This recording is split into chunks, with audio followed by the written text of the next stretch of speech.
Au nom d'Allah, le tout clément, le tout miséricordieux.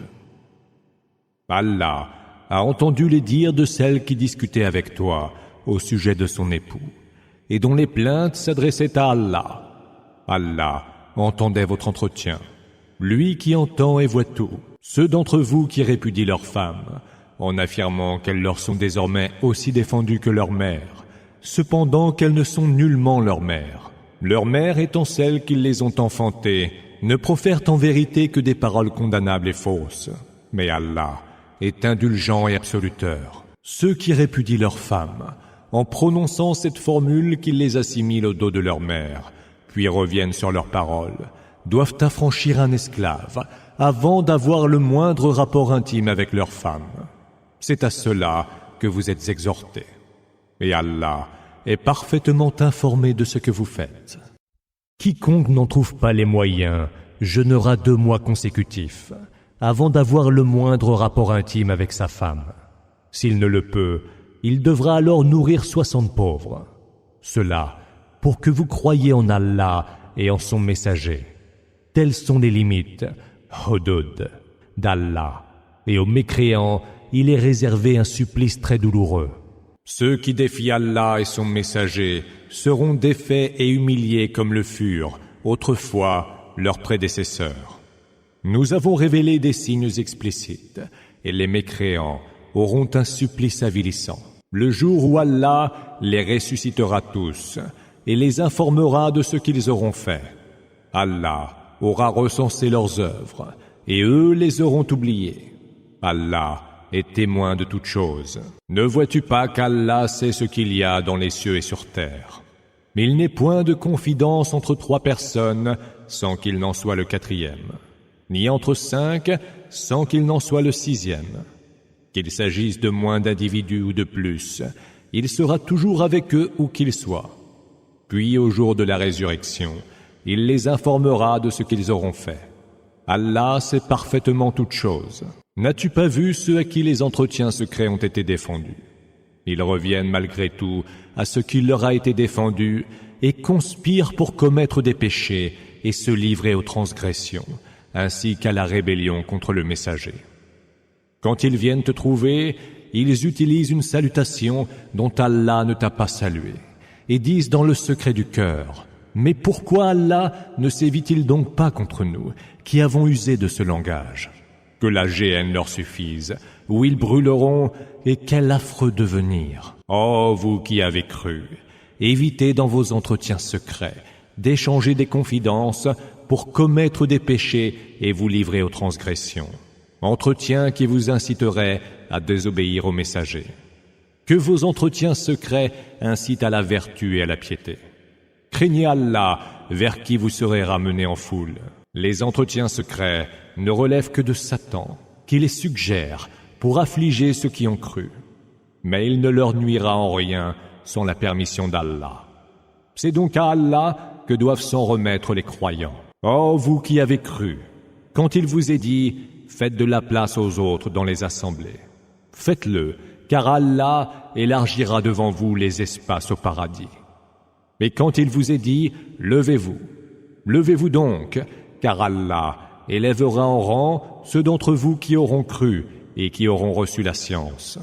Allah est parfaitement informé de ce que vous faites. Oh, vous qui avez cru, quand vous avez une confidence à faire au messager, faites-la précéder d'une charité. Cela est bien meilleur pour vous et bien plus pur.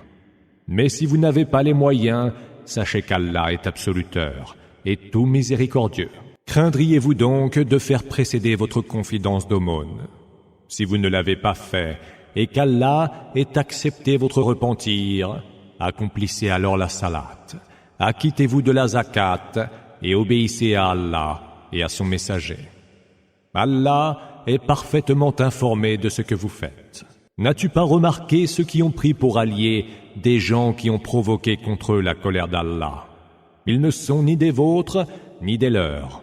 Ils jurent par de faux serments, et ils le savent bien. Allah leur a préparé un terrible supplice, leurs actions étant odieuses. Ils ont pris leur serment comme un bouclier protecteur, et ont repoussé les autres loin du chemin d'Allah.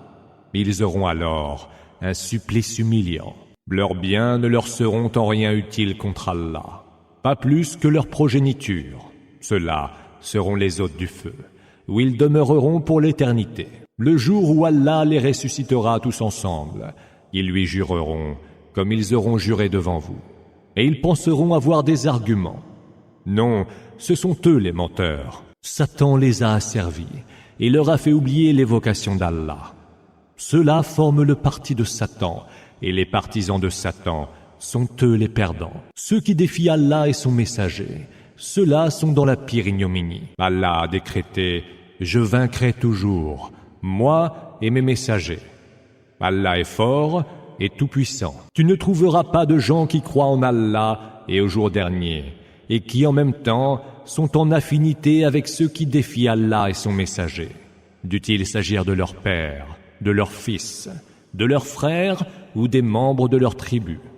Ceux-là, Allah a inscrit la foi dans leur cœur, les a appuyés d'un souffle émanant de lui et les fera entrer dans des jardins sous lesquels coulent les rivières, où ils séjourneront éternellement. Allah est satisfait d'eux, mais ils sont satisfaits de lui. Ceux-là forment le parti d'Allah. En vérité, ce sont les partisans d'Allah qui réussiront. Au nom d'Allah, le tout clément, le tout miséricordieux. Tout ce qui est dans les cieux et tout ce qui est sur terre rend gloire à Allah, lui, le Tout-Puissant, le Sage. C'est lui qui fit sortir de leur foyer pour le premier exil les mécréants parmi les gens du livre. Vous ne pensiez pas qu'ils sortiraient jamais, et eux s'imaginaient que leur forteresse leur était une protection contre Allah. Mais Allah les surprit là où ils ne s'y attendaient point. Dans leur cœur, il instilla tant de terreur qu'ils se mirent à démolir leurs maisons de leurs propres mains, aidés en cela par les croyants. Tirez-en donc la leçon, ô vous qui avez clair la vision. Si Allah n'avait pas décrété leur bannissement, il les aurait châtiés dans ce bas monde, alors que dans l'autre monde, ils auront le supplice du feu. Cela parce qu'ils se sont opposés à Allah et à son messager. Or, quiconque s'oppose à Allah doit savoir qu'Allah a le châtiment très dur. Chaque palmier que vous avez coupé ou laissé droit sur ses racines, c'est par la permission d'Allah que vous l'avez fait, et pour qu'Allah humilie les pervers. Le butin qu'Allah a accordé à son messager est pris sur leurs biens.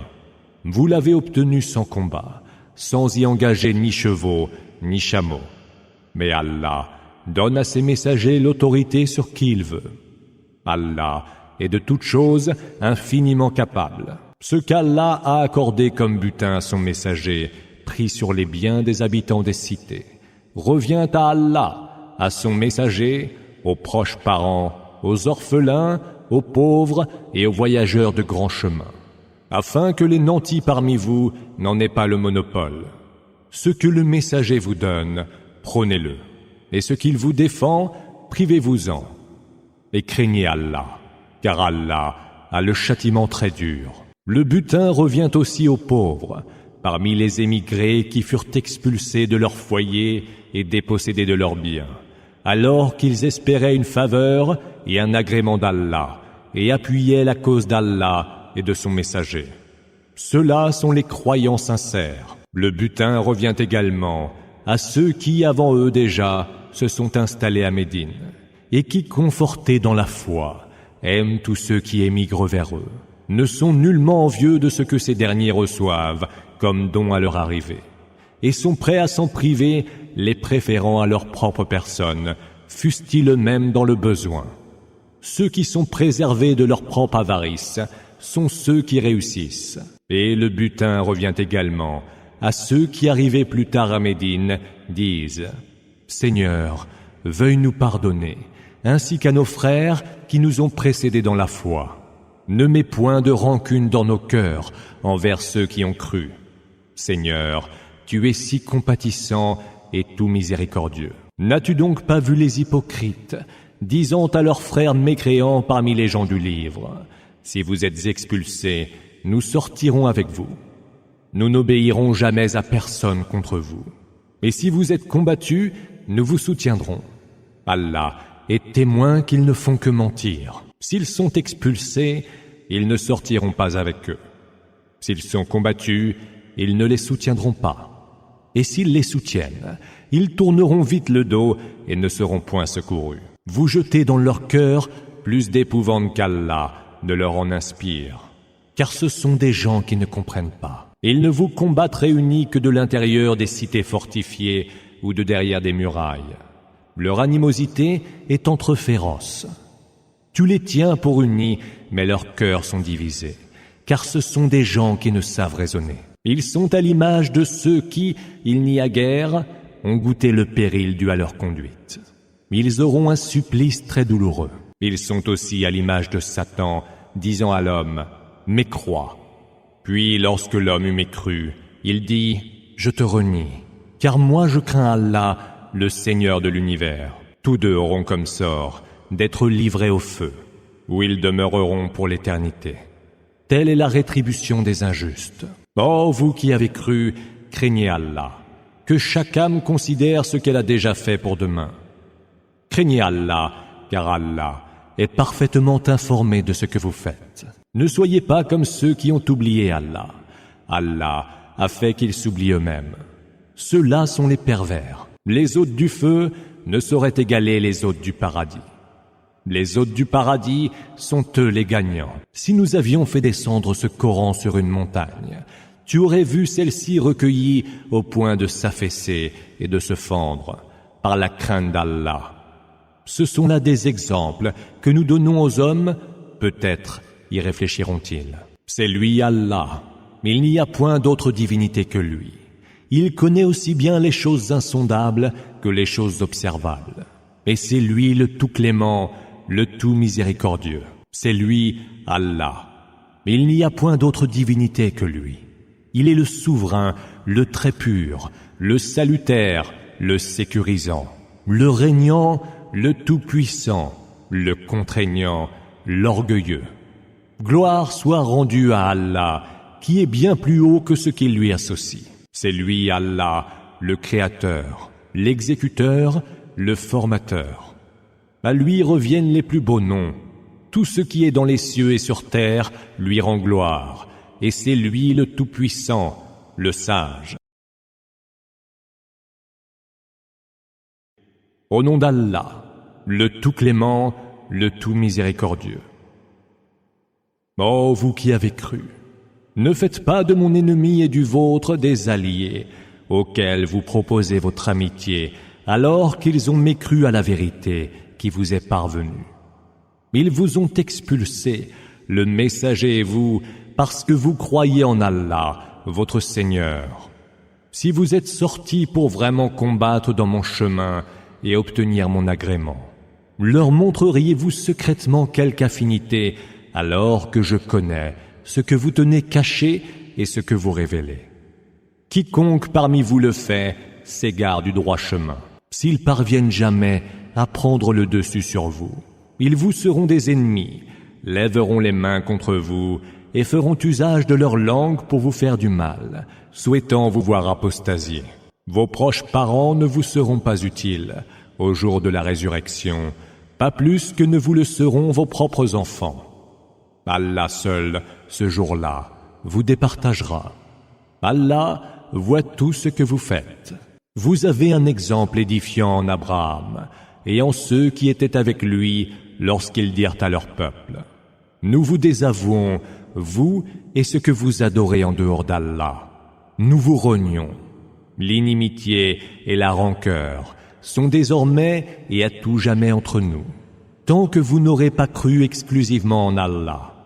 À l'exception de ce qu'avait dit Abraham à son père, j'implorerai en ta faveur le pardon d'Allah, mais je ne pourrai rien faire pour toi contre la sentence d'Allah. Seigneur, c'est à toi que nous nous en remettons, c'est auprès de toi que nous nous repentons, et c'est vers toi que sera le devenir. Seigneur, ne fais pas de nous une tentation pour les mécréants. Pardonne-nous, car tu es le Tout-Puissant, le Sage. Vous avez en eux un excellent modèle. pour celui qui espère en Allah et en le jour dernier. Quiconque cependant se détourne doit savoir qu'Allah est celui qui se passe de toutes choses, le digne de toute louange. Peut-être qu'Allah établira des liens d'amitié entre vous et ceux qui, parmi eux, étaient vos ennemis. Allah est omnipotent et Allah est absoluteur et tout miséricordieux. Allah ne vous défend pas d'être bon et équitable envers ceux qui ne vous ont pas combattu à cause de votre religion et qui ne vous ont pas chassé de vos maisons. Allah aime ceux qui sont équitables. Allah vous défend seulement de prendre pour alliés ceux qui vous ont combattu à cause de votre religion, vous ont chassé de vos foyers ou ont aidé à votre expulsion. Ceux qui les prennent pour alliés sont eux les injustes. Ô vous qui avez cru, quand des croyantes viennent vers vous en émigré, mettez-les à l'épreuve, car Allah en sait mieux sur leur foi. Si vous les avez trouvées vraiment croyantes, ne les rendez pas aux maris mécréants. Désormais, ni elles ne seront plus licites pour eux, ni eux ne seront licites pour elles. Mais rendez-leur ce qu'ils ont dépensé comme mar, dot. Il n'y aura alors aucun grief contre vous, si vous les épousez en leur versant à votre tour leur mar, dot. De même, ne conservez pas les liens du mariage avec les mécréantes. Réclamez à votre tour ce que vous avez dépensé comme mar, dot, tout comme les maris mécréants le réclament. Tel est le jugement d'Allah qui décide entre vous. Allah est omniscient et sage. Si certaines de vos femmes fuient vers les mécréants, et que, lors d'une riposte victorieuse, vous preniez possession d'un butin, donnez à l'heure à ceux que leurs femmes ont fui. Prélevez sur ce butin le mar, dot, qu'ils avaient versé, et craignez Allah en qui vous croyez. Ô prophète, quand les croyantes, par un serment d'allégeance, viennent jurer devant toi qu'elles n'associeront rien à Allah, qu'elles ne voleront point, ne commettront point la fornication, ne tueront point leurs enfants, n'attribueront pas mensongèrement à leurs maris des enfants adultérins, ni ne te désobéiront en ce qui est convenable. Alors, accepte leur allégeance et implore pour elles le pardon d'Allah, car Allah est absoluteur et tout miséricordieux. Ô vous qui avez cru, ne prenez pas pour alliés des gens qui ont provoqué contre eux la colère d'Allah, qui désespèrent de l'autre monde, comme les mécréants désespèrent du retour à la vie de ceux qui sont dans les tombes. Au nom d'Allah, le tout clément, le tout miséricordieux. Tout ce qui est dans les cieux et tout ce qui est sur terre rend gloire à Allah, lui le Tout-Puissant, le Sage. Ô vous qui avez cru, pourquoi dites-vous ce que vous ne faites pas? C'est une chose exécrable pour Allah que vous disiez ce que vous ne faites pas. Allah aime ceux qui combattent pour sa cause en rang, semblable à un édifice solidement bâti. Souviens-toi, lorsque Moïse dit à son peuple, « Ô peuple mien, pourquoi cherchez-vous à me faire du mal, alors que vous savez que je suis le messager d'Allah envoyé vers vous ?» Lorsqu'ils dévièrent du droit chemin, Allah fit dévier leur cœur. Allah ne guide pas la gente corrompue. Et lorsque Jésus, fils de Marie, dit, « Ô enfants d'Israël, je suis le messager d'Allah envoyé vers vous. Je suis venu confirmer ce qui m'a déjà précédé dans la Torah et annoncer la venue d'un messager qui me succédera du nom d'Ahmad. » Or, lorsqu'il leur eut apporté les preuves évidentes, ils dirent, « C'est manifestement de la magie. » Est-il plus injuste que celui qui élabore des mensonges sur le compte d'Allah alors qu'il est invité à embrasser l'islam? Allah ne guide certes pas les gens injustes. Ils veulent, de leur seule bouche, éteindre la lumière d'Allah.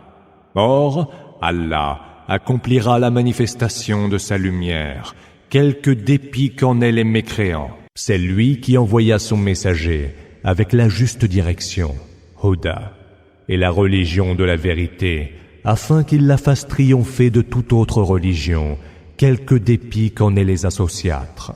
Oh, vous qui avez cru, vous montrerai-je un commerce qui puisse vous épargner un supplice très douloureux. Vous croirez en Allah et en son messager. Vous lutterez pour la cause d'Allah par vos biens et vos âmes. Voilà qui est meilleur pour vous si vous le saviez. Il vous pardonnera vos péchés et vous fera entrer dans des jardins sous lesquels coulent les rivières et dans de belles habitations dans les jardins d'Éden. Voilà le suprême succès. D'autres faveurs vous seront également accordées et que vous désirez tant. Le soutien d'Allah et une victoire imminente. Annonce donc l'heureuse nouvelle aux croyants. Oh, vous qui avez cru, soyez les alliés d'Allah, tout comme Jésus, fils de Marie, voulait que ses apôtres le fussent, quand il leur dit « Qui sont mes alliés pour la cause d'Allah ?» Les apôtres répondirent « Nous sommes les alliés d'Allah. » Un groupe parmi les enfants d'Israël crut et un autre mécrut.